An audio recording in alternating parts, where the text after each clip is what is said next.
பண்ணி செய்வாங்க. பேச்சுக்கள் அதிமுகவுக்கும் பாஜகவுக்கும் இடையே விரிசலை ஏற்படுத்துற மாதிரி இருக்கு அப்படிங்கறது ஒரு குற்றச்சாட்டு எழுந்து. அப்பனா என்ன பேச்சு நீங்க சொல்லணும். அதனால சொல்ல முடியாது. சொல்லுங்க.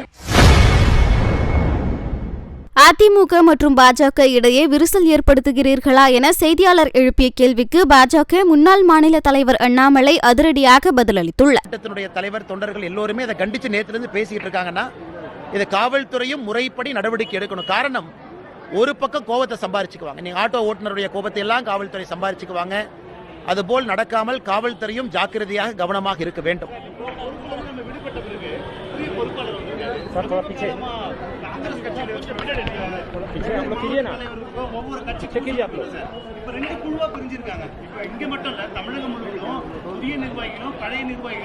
எப்பொழுதுமே பாரதிய ஜனதா கட்சியை பொறுத்தவரை ஒரு புதிய நிர்வாகிகள் வரும் பொழுது ஒரு புதிய டீம் வர்றாங்க. மாவட்ட அளவில், மண்டல அளவில், ஒன்றிய அளவில் எல்லாமே. இதற்கு முன்பு வேலை செய்தவர்கள் ஒன்றிய அளவில், மாவட்ட அளவில் அவர்கள் வழிவிட்டு புதிய நிர்வாகிகளுக்கு வழிவிட்டு இருக்கிறாங்க. ஸோ நம்முடைய கட்சியை பொறுத்தவரை காலக்கெடுவு இருக்கு. 2 டேர்ம் பண்ணிட்டாங்க அப்படின்னா நம்ம மாத்திரம். இந்த முறை மண்டல் தலைவர்களுக்கெல்லாம், ஒன்றிய தலைவர்களுக்கு 45 வயது அப்படிங்கிற ஒரு கெடு வச்சிருந்தோம்.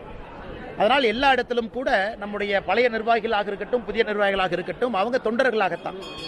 இது பிஜேபியினுடைய ஒரு தனிப்பெரும் சாதனை என்னன்னா, ஒரு தேசிய கட்சியாக நாட்டையும் கட்சியும் முன்னிலைப்படுத்தி தான் எங்க தொண்டர்கள் பணி செய்யறாங்க. ஆனால் நம்முடைய கட்சிக்குள்ள எந்த மாவட்டமாக, ஒன்றியமாக இருந்தாலும் கூட பழையவர்கள் புதியவர்கள் என்கின்ற பேச்சுக்கே இங்க இடம் கிடையாது. அதனால் யாராக இருந்தாலும் ஒன்றாக இணைந்துதான் பணி செய்வாங்க. பேச்சுக்கள் அதிமுகவுக்கும் பாஜகவுக்கும் இடையே விரிசலை ஏற்படுத்துற மாதிரி இருக்கு அப்படிங்கறது ஒரு குற்றச்சாட்டு எழுந்து. அப்பனா என்ன பேச்சு நீங்க சொல்லணும். அதனால சொல்ல முடியாது. சொல்லுங்க. சொல்லுங்க. செய்திகளை உள்ளது உள்ளபடி தெரிந்து கொள்ள ரெஃப்ளெக்ட் நியூஸை சப்ஸ்கிரைப் பண்ணுங்க.